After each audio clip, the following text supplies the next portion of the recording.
Carla looked at me with an expression I'd grown to dread over the years. Mark, I'm not happy. I want a divorce. I felt the weight of her words hit hard, but honestly, I wasn't blindsided. After nearly 20 years of marriage, I'd seen the signs. Lately, Carla had been talking nonstop with Sharon, her friend and self-appointed marriage expert, who happened to be on her third divorce. Mark, are you listening? I said I want a divorce, she repeated, snapping me back to reality. I steadied myself and replied, Yes, Carla, I heard you. But this isn't something I can just react to. I believe I've been a loyal husband, a good father. I thought things were fine, so I'm struggling to understand what's changed. Carla's gaze didn't waver. It's been building up gradually. I need some space, time to explore, maybe meet new people. Legally, we need a 90-day separation after signing the papers.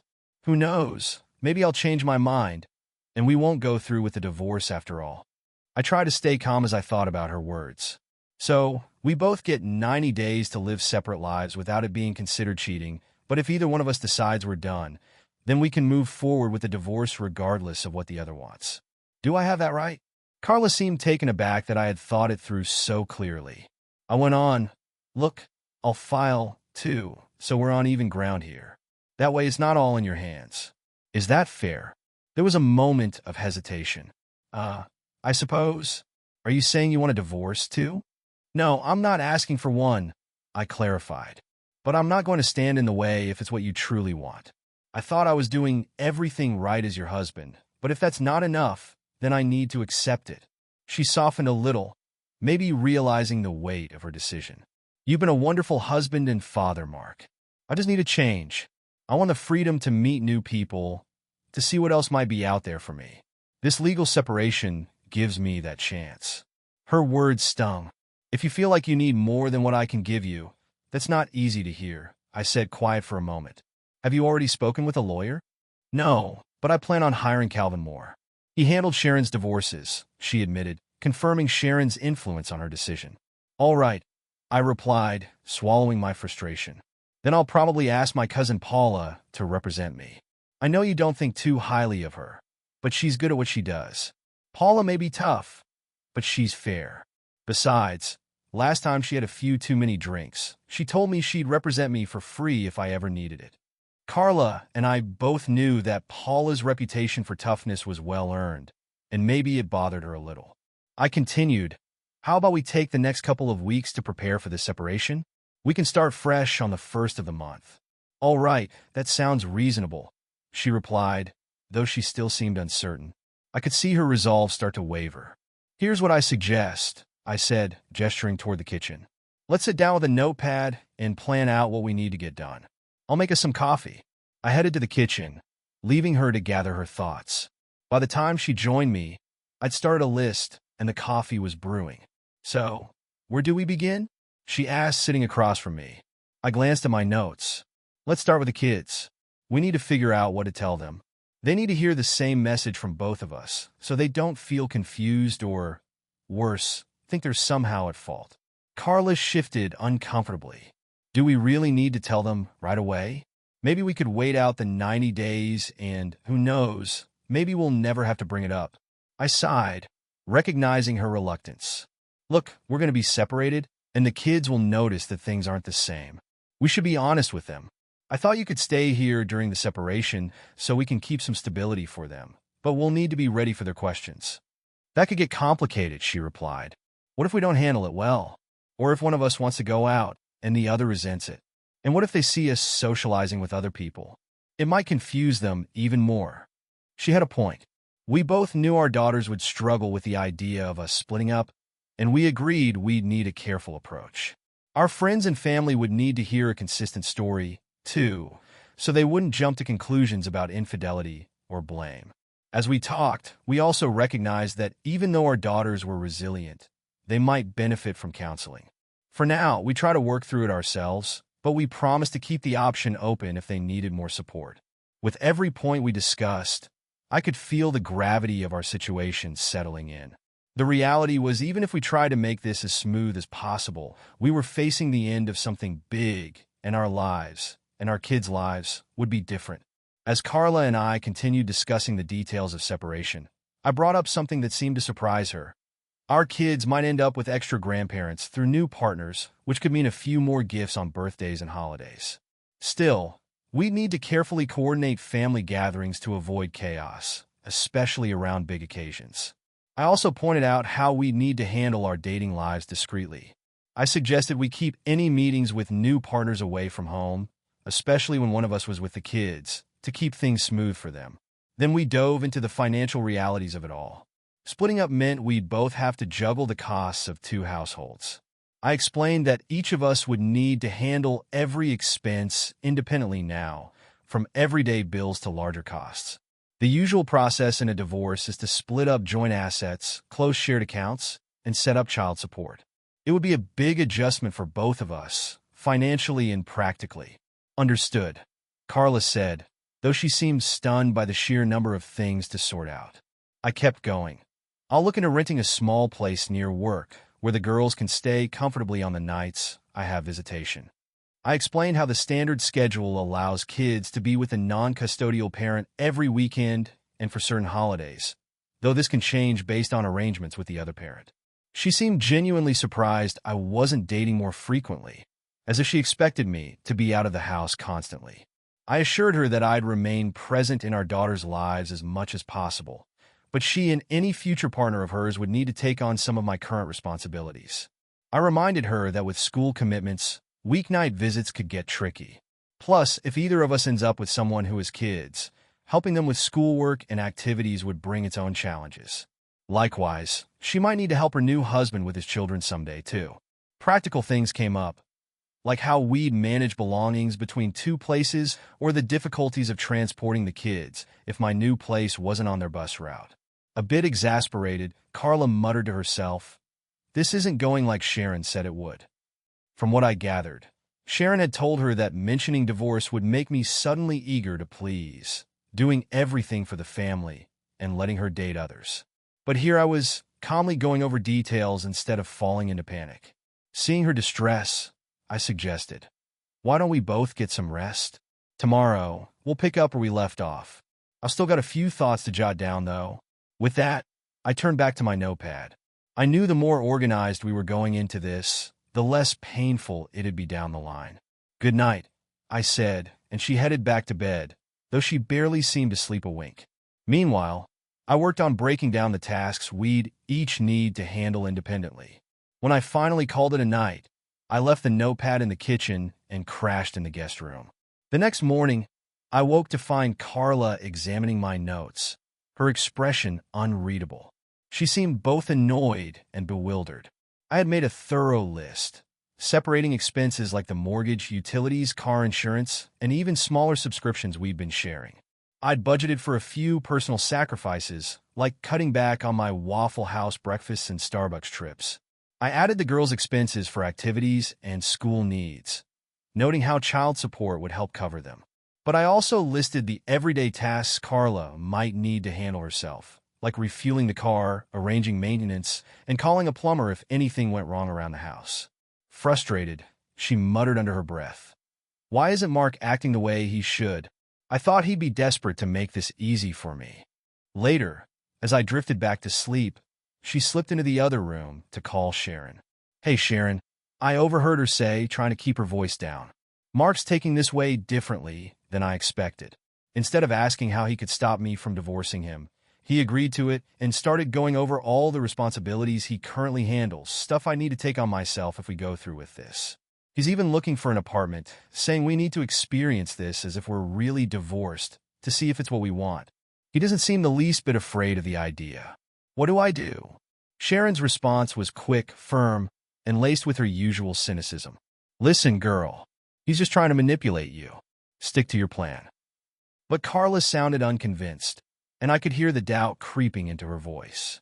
As Carla continued her conversation with Sharon, her friend's voice was dismissive. "He's bluffing, Carla. There's no way he'll actually sign those papers. All that talk about the little things he does, he's just trying to make you feel more reliant on him than he is on you. But remember, you have the power here. You control the kids, and you control what happens between you and him. Those are the things that'll keep him in line. He's all talk, trust me. Soon enough, you'll be sharing your life with Daniel, and Mark will still be here, staying put like you want. Carla sighed. I hope you're right. I'm just waiting to see what Mark actually does next. She paused. He's getting up? I'll talk to you later. She hung up and turned around as Mark shuffled into the kitchen. Hey, Mark, want some coffee? She asked, trying to sound casual. He rubbed his eyes and looked at her, mentioning that it probably wasn't wise to be drinking coffee this late, since he'd barely slept. I noticed you didn't come to bed last night, she said, curious. He paused before answering. I went out for a walk, then came back and didn't trust myself to join you in bed. He hesitated. Seeing you there, I still think you're beautiful, Carla. The thought of us, well, it's hard to pretend things are normal right now. We're still married, at least until we legally separate, but I don't want to do anything that's just for the sake of making me feel better. I think we need to start following through with this, treating it like a real separation. She looked taken aback, maybe a little uneasy. You know, Mark, this doesn't have to mean a divorce. Maybe we just need a little space for me to figure things out. Who's to say we won't end up stronger on the other side of this? But Mark shook his head. I want to believe you, but I'm not sure I can. I'm taking today off to get things in order. Billy can handle the cruise while I work on our financial arrangements. He added, don't worry about the kids. I'll handle breakfast and take them to school. Just don't be late for work. Later that morning, at the office, Daniel, a charming colleague of Carla's, stopped by her desk, sparking a mix of excitement and nerves. They agreed to meet later to enjoy some music together, but her mind kept drifting back to memories of time spent with him, even recalling a stolen moment in the office elevator. Despite her intentions, her thoughts turned to the new life she was envisioning, one that might still allow her to enjoy her time with Daniel without risking her stability with Mark. When Carla got home, she noticed signs that Mark had been around earlier. He'd even updated the notebook on the kitchen table, adding a list of new tasks and expenses to work through. She sat down, prepared to go over it. But then, flipping through the pages, she found something unexpected, a page titled Possible Women for Today. Underneath, he divided names into 2 columns, women who have already expressed interest and women I'd like to know if they're interested. One name in particular hit her like a shock. It was her sister, Monica. Fuming, Carla grabbed her phone and called Monica. Monica, it's Carla. How could you? I saw your name on a list of women interested in Mark. Monica sounded surprised, but unapologetic. Hold on, what's this about a list? I did mention to him once, after a couple of drinks, that if he ever left you, I'd be interested. That doesn't mean anything's happening. But wait, why is he making this list? Is there trouble? That's not your business, Carla replied quickly, brushing off Monica's question. I just told him I needed a little space, some time to myself to consider new things. Monica didn't let her off that easily. Come on, Carla. You're looking for something new on the side, aren't you? Maybe even someone? Carla's voice wavered. No, not exactly. Mark and I are trying a separation for 90 days to see if we want to stay married. Monica laughed. Well, once you're legally separated, Mark can date whoever he wants. And I'll tell you right now, I'll be first in line. I'd treat him right. And you know he's a good man, a devoted husband, father, and provider. Carla sighed, realizing Monica wasn't backing down. Fine, do whatever you want, she said, ending the call. The call left her rattled. She glanced back at Mark's list and noticed other names. His secretary, Megan, a striking single mother who was nearly 2 decades younger, and other women he worked with, some of whom Carla vaguely recognized from around town. Flipping through his notes, she wondered what this list meant. Despite holding a degree in psychology, Mark had built his business from the ground up, taking pride in his hands-on approach.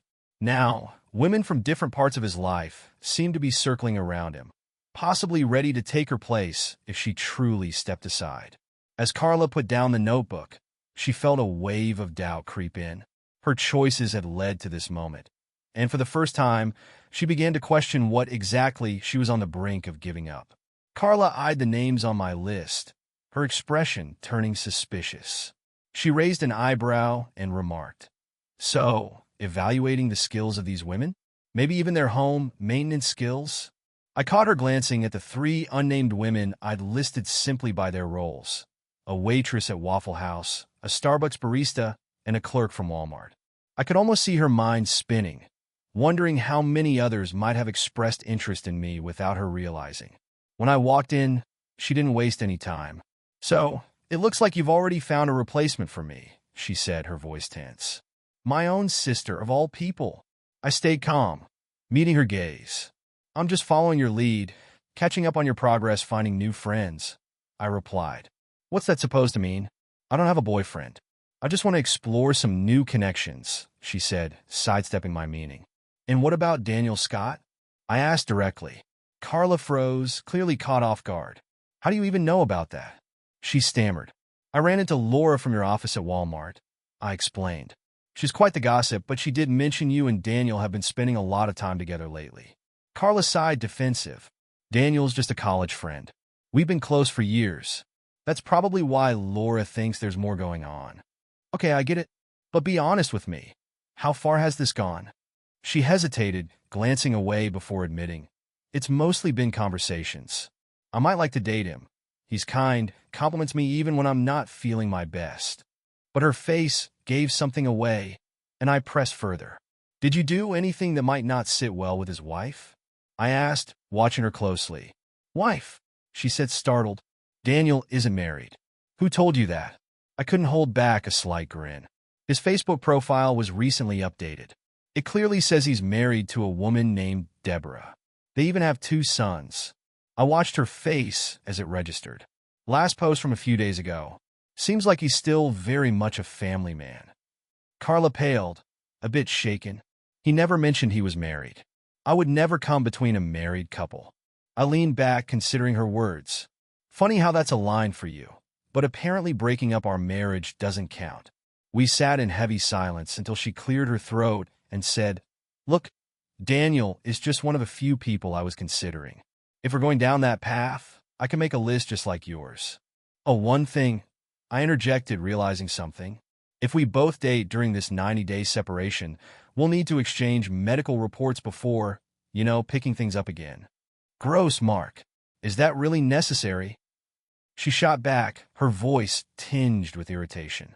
"Just a precaution," I shrugged. I wasn't planning on seeing anyone myself, but it's smart to be careful, especially with how things get complicated, not just with who we're with, but who they've been with. She fumed quietly while I shifted the topic. "Anyway, I promise to keep you updated on my end. I've been working on the separation logistics. Starting next month, I'll have everything ready to go. Financially, I'm setting up separate accounts and dealing with utilities, credit cards, and the mortgage. It's a lot, but we'll be covered." "Oh," I added casually, "I might have a lead on an apartment." I'd found out that Megan, my secretary, moonlighted as a night manager at the Royal Arms Apartments. She'd mentioned a 2-bedroom unit available, a place that could work for weekends with the kids.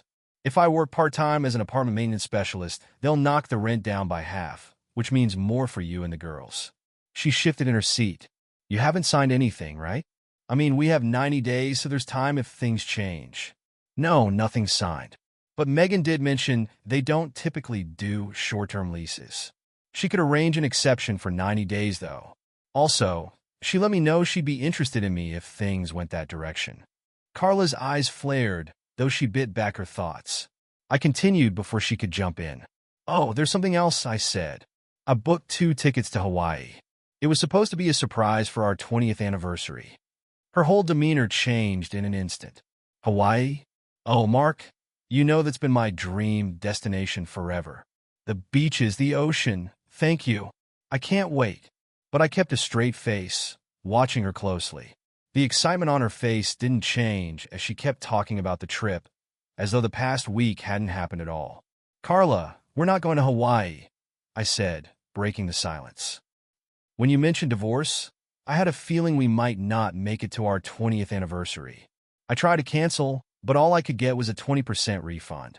After thinking it over, I realized that the Hawaii trip was always more your dream than mine. So, I asked the agency to transfer the tickets to you and a guest of your choosing. Maybe it could be a nice way to kick off your new relationship." Her face fell, and she looked at me hurt. "But, Mark, I wanted to go with you. We could even put the separation on hold. Maybe I rushed into this. Now that I've thought things over, I'm not as unhappy as I thought." I shook my head, holding her gaze. "I wish I could believe that, Carla. but I don't think I can ignore what you've already told me. You wanted a way out, and now I know I'd always have this shadow of doubt hanging over us. Even if you took it all back now, I can't erase what I know and what I imagine could have happened between you and Daniel. She stayed quiet, sensing the finality in my words.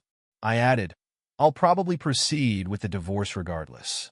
I can't imagine life without you, but I also can't stand feeling like I'm only a part-time dad to my girls. With that, I left her in the living room and went up to the guest room to get some sleep. Carla called Sharon. I overheard bits of the conversation. Sharon, everything's gone wrong. Mark's got an apartment lined up, his young secretary is already flirting with him, and even my sister has admitted she's interested in dating him if we separate.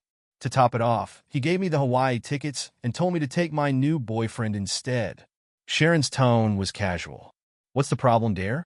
You could take Daniel. Think of it as a relaxing escape for both of you. You'll have fun. No, Sharon, Carla replied, sounding defeated. Daniel is married.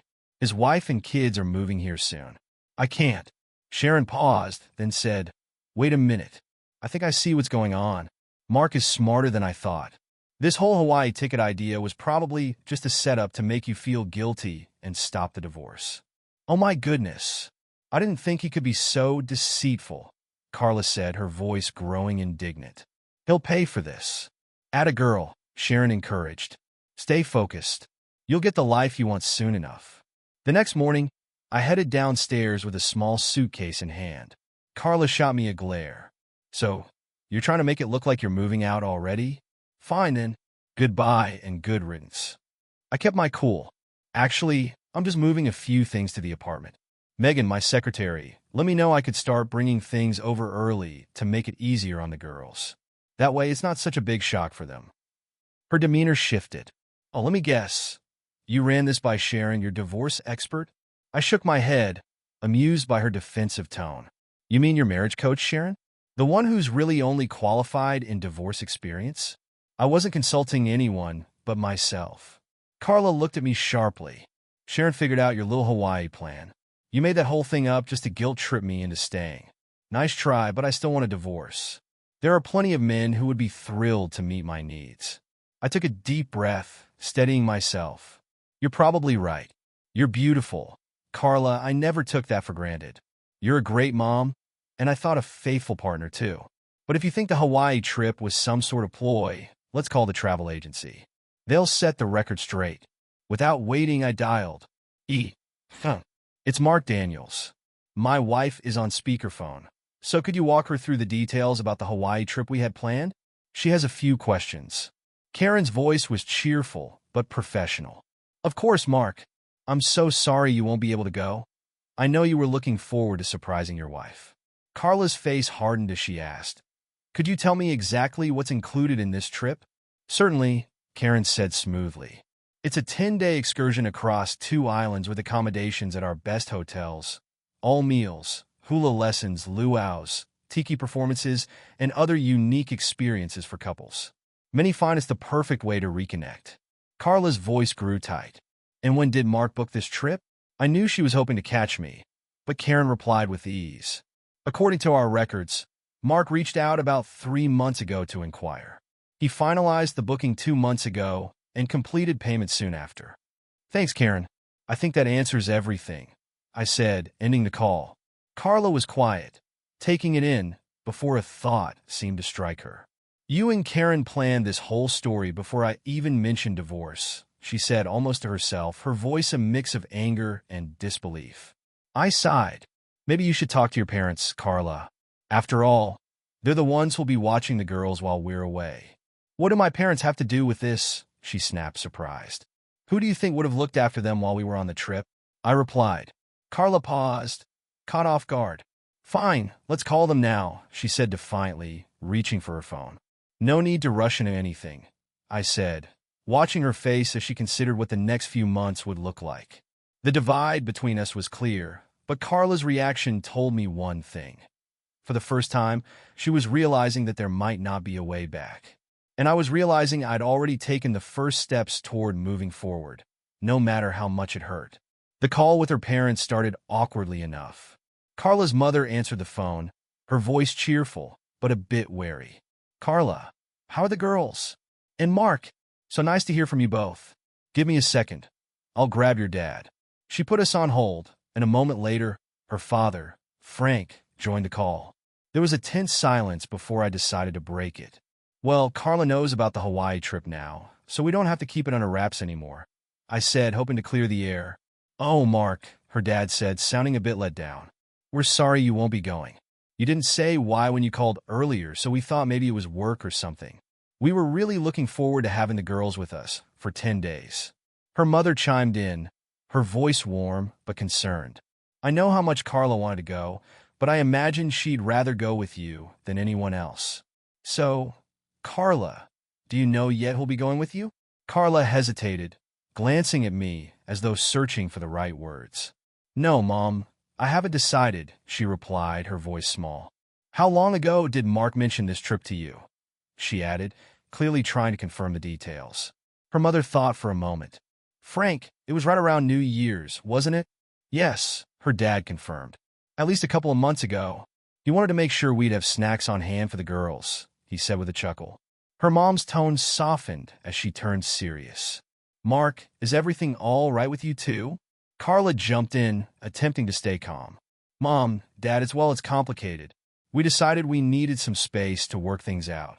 Just some time apart to recharge and maybe come back stronger." "Carla," I cut in, "let's be honest with them." Her parents had always been open and supportive, so I couldn't stand to feed them half-truths. "Mom, Dad," Carla finally said, her voice wavering. "This is part of a 90-day separation. I thought I needed time to figure things out, maybe try new things so I could be a better wife and mom." Her father's voice hardened immediately. "Carla, do you have someone else in mind? Are you seeing someone?" She stammered. "No, Dad, it's nothing like that." But the truth was starting to spill over, and I could hear her mother's quiet sobs. "I don't believe this," her dad replied, his voice thick with disappointment. "Carla, we raised you better. Mark, I'm so sorry you're dealing with this. Please, if you two do split, don't keep us from seeing the girls. They mean the world to us." Before I could respond, Carla cut in, almost panicking. "You're both blowing this out of proportion," she said, her tone defensive. "There's no divorce, no separation. Let's all take a step back." She looked at me, her eyes pleading, but the gravity of her choices weighed heavily between us. I spoke quietly but firmly. "Carla, you declared this divorce without consulting me. Now that things aren't going as planned, you think you can just declare it's off." She looked away, hurt, but I went on. "You're not the only one in this marriage. I've spent a lot of time thinking this through, and I'm not sure if we can go back." Desperate, she tried again. "Mark, please don't go. Can't we put this behind us? I was happy with you before I got caught up in all this talk of finding myself." I shook my head, feeling the ache of all her past words in my chest. "You may have been happy, Carla, but you admitted to being unhappy, even to considering something with Daniel. The trust is gone, and Paula said she could draft divorce papers quickly. You'll be served soon, maybe even at work." "I won't sign them," she replied fiercely, trying to take back control. "It doesn't matter, Carla," I said softly. "Once you're served, that's it. Maybe I'll call Daniel's wife and let her know too. I'll need her to understand why our marriage is ending." Her face fell as she realized the depth of the impact her actions had created. "Why are you so harsh?" she whispered. "I love you, Mark, and I know you love me. Isn't there anything I can do to make this right? You said divorce would hurt us both. Can't we avoid that pain?" I stood still, watching her, and for a moment I could see the remorse in her eyes. She reached out, her voice breaking. "Please, Mark, I swear, I'll be the best wife you could ask for. I'll never even look at another man. I've given you almost 20 years, 2 beautiful daughters, and supported you every step of the way." The room felt quiet and heavy as I took in her words. She was trying to turn back the clock, to rewrite what had already happened. I wanted to believe her, to think we could pretend this last week hadn't existed. But in that silence, I knew there was no easy way back from here, and I had to find a way to let her see that too. As I prepared to leave, Carla's voice trembled. "Even when you came home late, exhausted and covered in grime, I was always proud of you, Mark. Your hard work and everything you've achieved mean the world to me. Please, just give me one more chance." I took a deep breath, giving her one last look before speaking. "Here's what I'll do. I'll head over to the apartment with my suitcase and give you some time to think. I want you to write a few things down. If your responses are sincere and meet my expectations, I'll consider calling off or at least delaying the divorce. I'll be back by 7. Maybe it'd be best to send the girls to their grandparents or a friend's house so we can speak freely." She nodded, a glimmer of hope in her eyes. "Thank you. I'll do it. Just tell me what you need me to write." "First," I said, steadying my voice, "I want a real apology. I want you to take responsibility for starting this whole mess, and I need to see that you're genuinely asking for my forgiveness. Second, I want you to contact Daniel and tell him to stop reaching out to you immediately. If he doesn't respect that, you'll let him know I can take legal action against him, and the company, if need be. Third, I want you to list out the reasons why I should even consider staying in this marriage." I paused, letting that sink in before continuing. "Lastly, you'll need to call Sharon and tell her you're done. No more contact, ever. I can't have her meddling in our lives, and that part is non-negotiable. Do you understand?" Her voice was low but determined. "Yes, Mark. I understand. I'll be ready by 7. I gave her a final nod, took my suitcase, and left. As I drove to the apartment, I couldn't shake the feeling of hurt that had weighed me down for days. But a part of me wondered if this might be a turning point, a way for her to show that she truly understood what was at stake. Back at the house, Carla sat down and started making her calls. She rehearsed what she'd say to Sharon, steeling herself to say the words out loud. "Listening to you was the biggest mistake I've ever made. You nearly cost me everything I hold dear. Don't call, text, email, or even think of me. If we cross paths, I'll expect you to walk the other way." With a sense of finality, she hung up, feeling a surprising sense of relief. Her next call was to Daniel. His voice was strained, and he begged to meet one last time, but she shut him down. "Daniel, if you contact me again, I'll be forced to let your wife know everything. Don't reach out again."